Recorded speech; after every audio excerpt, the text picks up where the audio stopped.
everyone! Welcome back to MasterChe! Today, gagawa na naman tayo ng ating pwedeng ihanda sa holiday season. But before we start, please don't forget to like and subscribe!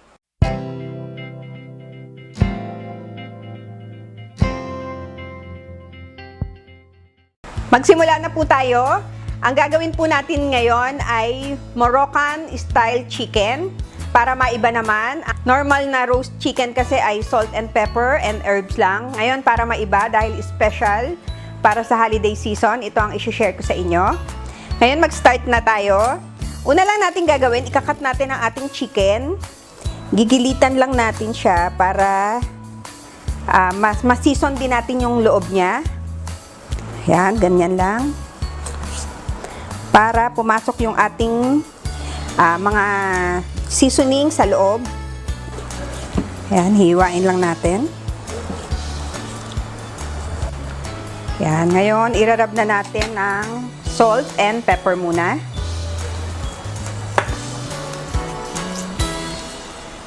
Maganda medyo mamasa-masahihin nyo rin ang ating chicken para kumapit yung lasa niya.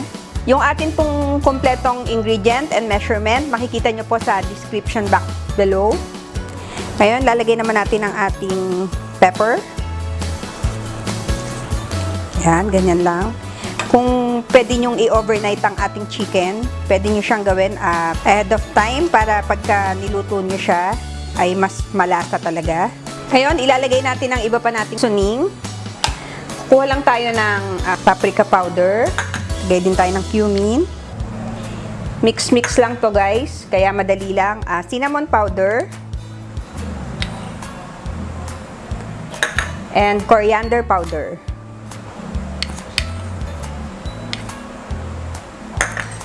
Haluin lang natin. Ito ang irarab natin sa ating chicken. Ngayon, irarab lang natin. Siyempre, yung loob, lalagyan din natin para talagang malasa ang ating chicken. Ayan. Lagay na natin sa loob. Ayan. Ngayon, meron tayong turmeric or luyang dilaw. Ginrated ko na siya para irarab lang natin din sa ating chicken. Pwede rin nating pigain para magkakulay ang ating chicken. Yan, ganyan lang, rab-rab lang. Tsaka para hindi malansa ang ating chicken. Ngayon, maglalagay din tayo ng ating garlic oil. Pinakulo ko lang yung ating garlic sa oil para mas lumasa yung garlic sa ating oil. Paulit-ulit lang.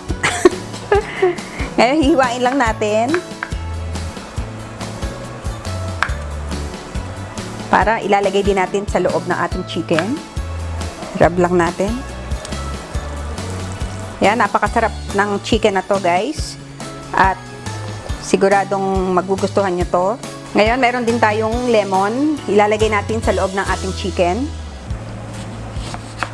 Siyempre, pwede ko rin siyang pigain ng konti para added flavor. At ito rin ang ilalagay natin sa loob ng chicken.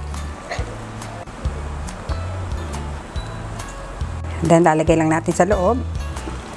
Ngayon, para hindi maging dry ang ating chicken habang binibake natin siya sa oven, lagyan lang natin ng konting garlic oil para maging siya, shiny.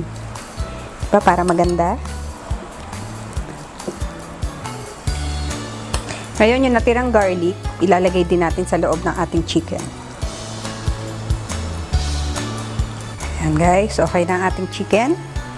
Ngayon, ilalagay natin ang ating marbled potatoes para meron tayong side dish. Nahugasan ko na to. Ilalagay lang natin, isasama natin sa pag-bake ng ating chicken. Yan, napakaganda na ng ating chicken, guys. Ngayon, i-oven na natin ang ating chicken sa 350. Pinreheat ko na siya at ngayon ilalagay na natin. Ngayon, ilalagay na natin sa ating oven ng 1 hour. After 1 hour, babalikan natin. Ngayon, habang hinihintay nating maluto ang ating chicken, gagawa lang ako ng couscous. Yun ang gagawin nating bed ng ating Moroccan style chicken. Ilalagay lang natin ang ating couscous sa ating pan. By the way, ito yung couscous. Pagka gusto nyo bumili, nasa grocery, marami naman ganito. So, ganito lang ang gagawin natin. Lalagay lang ako ng konting butter. Then, lagay natin ang ating kuskus.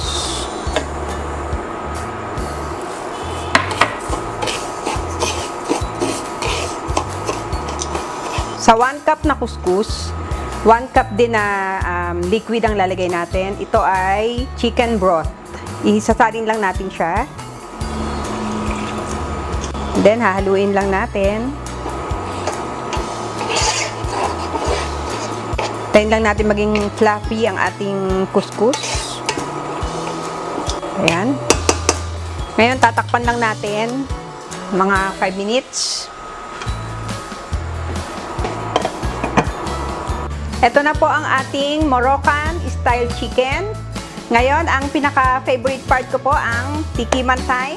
Ngayon, tatawagin na po natin ang aking kasamang tumikim ng ating Moroccan style chicken.